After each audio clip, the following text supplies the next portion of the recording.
November 2023। সূর্যের প্রথম কিরণ কাঞ্চনজঙ্ঘার উপর যেন সিঁদুর লেপে দিয়েছিল। তার চূড়ায় জলজল করছিল সোনার শিখর। দিনের শুরুতেই প্রকৃতির এই দৃশ্যকে সাক্ষী করে আমরা কালিম্পংকে বিদায় জানিয়ে যাত্রা শুরু করেছিলাম ডেলো পাহাড় হয়ে লাভার উদ্দেশ্যে।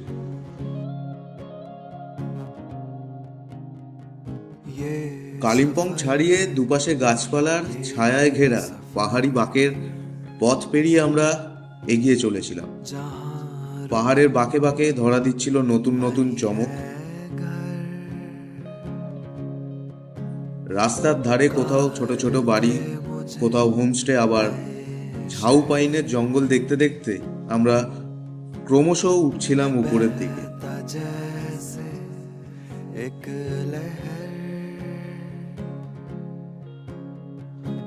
অবশেষে 10 কিলোমিটার রাস্তা ফুরিয়ে এলো এবং আমরা এসে পৌঁছালাম ডেলো পার্কে।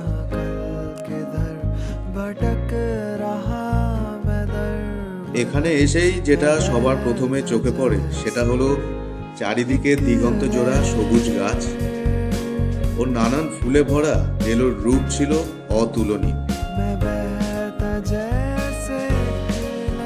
নীল সবুজে আঁকা প্রকৃতির এই ক্যানভাস দেখে বারবার মুগ্ধ হয়ে যেতে হয়েছিল আমাদেরকে।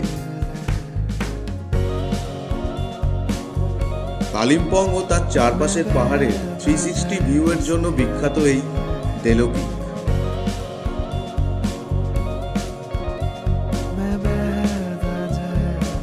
এরপরে আমরা চারপাশটা ভালো করে ঘুরে দেখতে দেখতে কিছুটা এগোতেই দেখা পাই ডেলো গেস্ট হাউস, যা অবস্থিত এই ডেলো পাহাড়ের একদম টপে।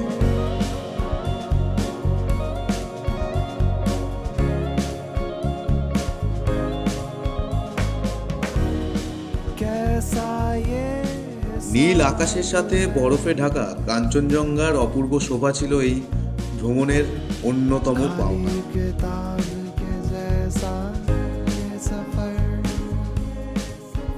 তারই মাঝে মাঝে সাদা মেঘের আসা যাওয়া আপনার মন ছুঁয়ে যাবে। পাহাড়ের সারিও ছিল প্রবলভাবে দৃশ্যমান, আর এই ডেলো পার্কের আরেক সৌন্দর্য হলো এর নানান গাছপালা ও বিচিত্র রঙের ফুলের সম্ভার, যা প্রকৃতির রূপকে আরো তীব্রভাবে বাড়িয়ে তুলেছিল। এরপরে সময় হয়েছিল প্রকৃতির নিজের খেয়ালে গড়ে ওঠা ডেলোকে বিদায় জানিয়ে পরবর্তী গন্তব্যের দিকে এগোনোর, যা ছিল মাত্র 27 কিলোমিটার দূরে কালিম্পং জেলার একটি ছোট্ট পাহাড়ি জনপদ লাভা।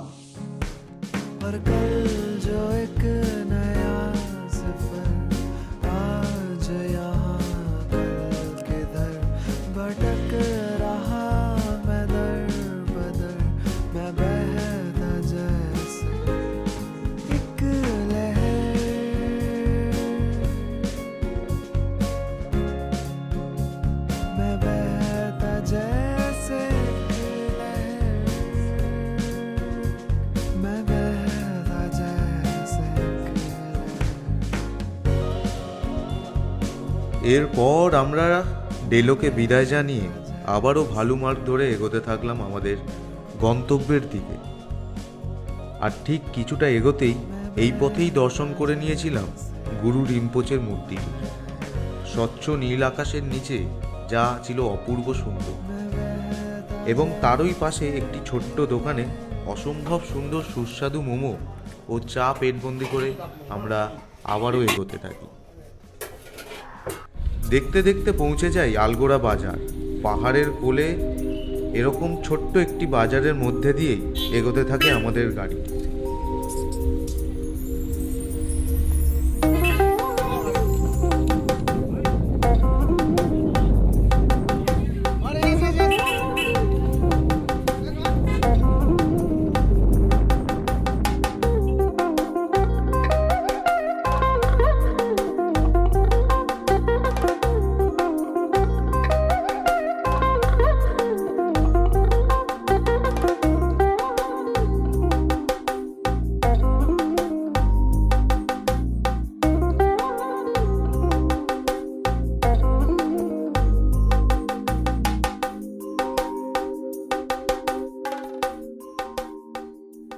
এরপর এই আলগোড়া থেকে আমরা ধরে ফেলি ঋষি রোডকে।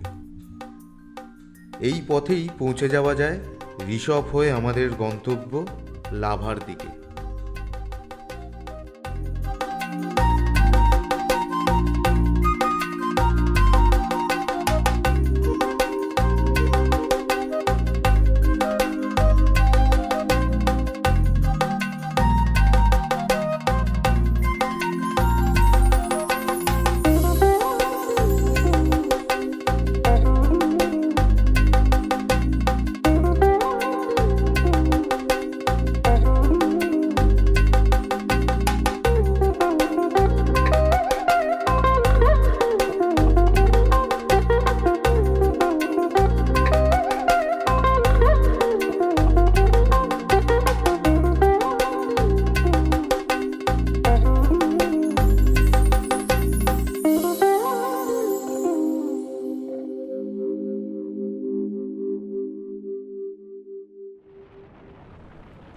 আলগোড়া ছাড়তেই ধীরে ধীরে কমে আসে ঘন জনবসতি, আর বাড়তে থাকে সবুজের আধিক্য।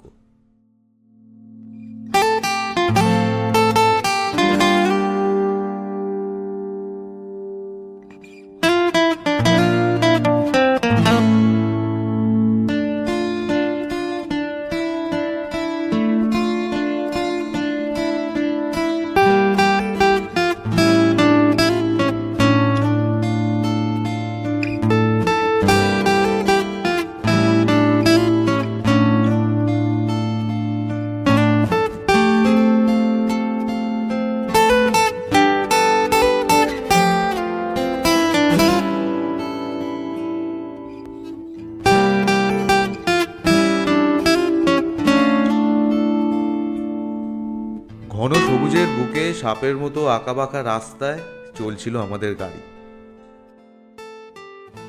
স্বচ্ছ নীল আকাশের নিচে ঝাউ পাইনের ঘন সবুজ, তার সাথে এরকম অপূর্ব শোভা উপভোগ করতে করতে উঁচু নিচু আঁকা বাঁকা পথ পেরিয়ে অবশেষে পৌঁছে গিয়েছিলাম কালিম্পংয়ের সেই ছোট্ট জনপদ লাভাতে।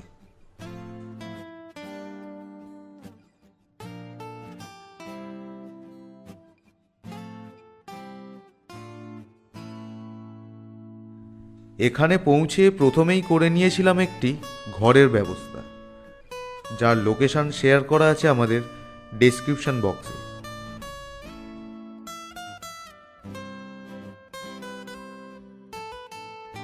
এখান থেকে ঠিক উল্টো দিকেই দেখতে পাওয়া যাচ্ছিল নয়রা ভ্যালির একটি ছোট্ট গ্রাম কোলাখামকে, যার শোভা অপূর্ব সুন্দর।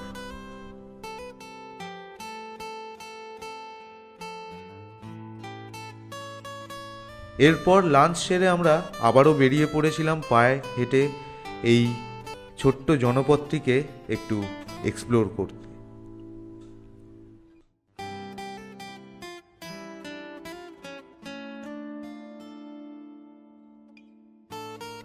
বিভিন্ন নকশায় তৈরি ছোট বড় বাড়িঘর এবং খুব স্বল্প সংখ্যক পরিবারের বাস এই লাভাতে।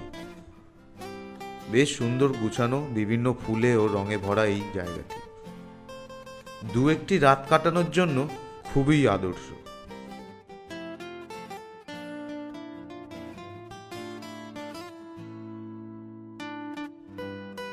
এরকমই ভ্রমণ পিপাসু মানুষের আসা যাওয়া এখানে বাঙালি হোমস্টে অথবা হোটেলের কোনো অভাব নেই বললেই চলে। এরকমই পায়ে হেঁটে হেঁটে ঘুরতে ঘুরতে আমরা আবিষ্কার করে ফেলি এরকম একটি নির্জন জায়গা, যা ছিল একেবারে মানুষজনের আড়ালে। আর আমাদের শেষ বিকেলটি কাটে এই নির্জনতাকেই উপভোগ করতে করতে, যা আমাদের কাছে আজীবন স্মরণীয় একটি মুহূর্ত হয়ে থাকবে।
এভাবেই বিভিন্ন ছোট ছোট কিছু অপূর্ব রকম সুন্দর মুহূর্তের সাক্ষী হতে হতে কেটে যায় লাভাতে আমাদের একটি রাত, এবং আমরা আবারও প্রস্তুতি নিই আমাদের আগামী দিনের এক নতুন জায়গার নতুন গল্পের উদ্দেশ্যে, যা থাকছে আমাদের আগামী পর্বে।